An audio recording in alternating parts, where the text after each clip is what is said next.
ഈ ട്രെയിൻ യാത്ര മനോഹരമായ കാഴ്ചകൾക്കൊപ്പം ഒരു വിസ്മയിപ്പിക്കുന്ന അനുഭവം കൂടിയാണ്. യാത്ര പൂർണ്ണമായും ആസ്വദിക്കാൻ കഴിയും വിധം 46 കിലോമീറ്റർ ദൂരം ഏകദേശം 5 മണിക്കൂർ കൊണ്ടാണ് സഞ്ചരിക്കുന്നത്. ഇന്ത്യയിലെ ഏക റാക്ക് ആൻഡ് പിനിയൻ സംവിധാനമുള്ള ട്രെയിൻ പാതയാണിത്. കുത്തനെയുള്ള ചെരിവുകൾ കയറാനായി സ്വിറ്റ്സർലൻഡിൽ നിന്ന് ഇറക്കുമതി ചെയ്ത സ്റ്റീം എഞ്ചിനുകൾ ഇന്നും ഈ പാതയുടെ മേട്ടുപാളയം കുനൂർ സെക്ഷനിൽ സർവീസ് നടത്തുന്നു.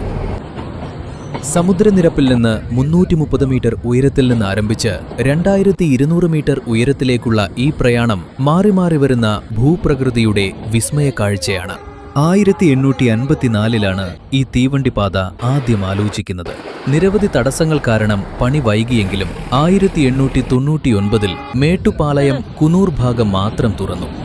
കൃത്യമായി പറഞ്ഞാൽ 127 വർഷം മുൻപ് ഈ മലനിരകളിലൂടെ തീവണ്ടി ഓടിച്ചെന്നും 172 വർഷങ്ങൾക്ക് മുൻപേ അതിനെപ്പറ്റി ആലോചിച്ചു എന്ന് മനസ്സിലാക്കുമ്പോൾ മനുഷ്യന്റെ എഞ്ചിനീയറിംഗ് വൈദഗ്ധ്യത്തിന്റെ കഴിവിൽ അത്ഭുതം തോന്നുന്നു. ഒത്തിരി വട്ടം ഊട്ടിയിൽ വന്നിട്ടുണ്ടെങ്കിലും ഈ ടോയ് ട്രെയിൻ യാത്ര ചെയ്യാൻ പറ്റിയിട്ടില്ല. ടിക്കറ്റ് കിട്ടുവാനുള്ള ബുദ്ധിമുട്ട് കാരണം ഈ ട്രെയിൻ യാത്ര ഉപേക്ഷിക്കാൻ തുടങ്ങിയതാണ്. അങ്ങനെ ചെയ്തിരുന്നുവെങ്കിൽ വലിയ നഷ്ടമായി പോയേനെ.